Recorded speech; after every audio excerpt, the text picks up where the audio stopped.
നമ്മുടെ കൊച്ചിയിൽ ഒരു ഫ്ലാറ്റ് ഓറിൽ മേടിക്കുമ്പോൾ എങ്ങനെയൊക്കെ ആയിരിക്കും സർ ഈ പേയ്മെൻറ്റ് സ്കെഡ്യൂൾസ് വരുന്നത്? ഈ പ്രോപ്പർട്ടി വാങ്ങിക്കാൻ പോകുമ്പോൾ ഇത് ഏത് സ്റ്റേജിലാണ് നമ്മൾ വാങ്ങിക്കുന്നത് എന്നുള്ളതാണ് ഈ പേയ്മെൻറ്റ് ഷെഡ്യൂളിൻ്റെ അടിസ്ഥാനം. ഇപ്പോൾ നമ്മളൊരു ലോഞ്ച് പ്രൊജക്റ്റിലാണ് ഒരു ഫ്ലാറ്റോ വില്ലയോ ബുക്ക് ചെയ്യുന്നത് എന്നുണ്ടെങ്കിൽ ഇതിനൊരു ബുക്കിംഗ് എമൗണ്ട് എന്ന് പറഞ്ഞിട്ട് ഒരു ചെറിയ ഒരു തുക ഉണ്ടാവും.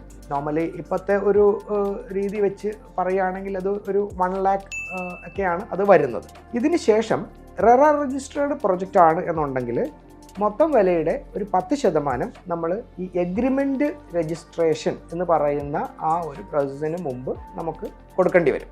എഗ്രിമെൻ്റ് രജിസ്ട്രേഷൻ കഴിഞ്ഞാൽ പിന്നെ ഓരോ സ്റ്റേജിലും, അതായത് ഇപ്പോൾ ചിലർ ആ എഗ്രിമെൻ്റ് രജിസ്ട്രേഷന് ഈ 30% നമ്മൾ മൊത്തം വിലയുടെ 30% നമ്മൾ ഇതിൻ്റെ ഒരു ലാൻഡ് കോസ്റ്റ് ആയിട്ട് കണക്കാക്കുന്നത്. അപ്പോൾ ബാക്കിയുള്ള ആദ്യം കൊടുത്ത 10 കഴിഞ്ഞ് ബാക്കി ഒരു 20% കൂടി അവർ ആ സമയത്ത് വാങ്ങിക്കാൻ സാധ്യതയുണ്ട്. പിന്നെ ഉള്ളത് ഓരോ കൺസ്ട്രക്ഷൻ്റെ സ്റ്റേജുകളിലായിട്ട്, അതായത് നമ്മളിപ്പോൾ ഫൗണ്ടേഷൻ കഴിയുമ്പോൾ സ്ലാബ്സ് 1, 2, 3, 4 അങ്ങനെ ബ്രിക്കപ്പ്, പ്ലാസ്റ്ററിങ്, ഫിനിഷിങ്, ഇങ്ങനെ ഒരു 8 or 10 സ്റ്റേജസ് ആയിട്ടായിരിക്കും ഇത് വാങ്ങിക്കുക.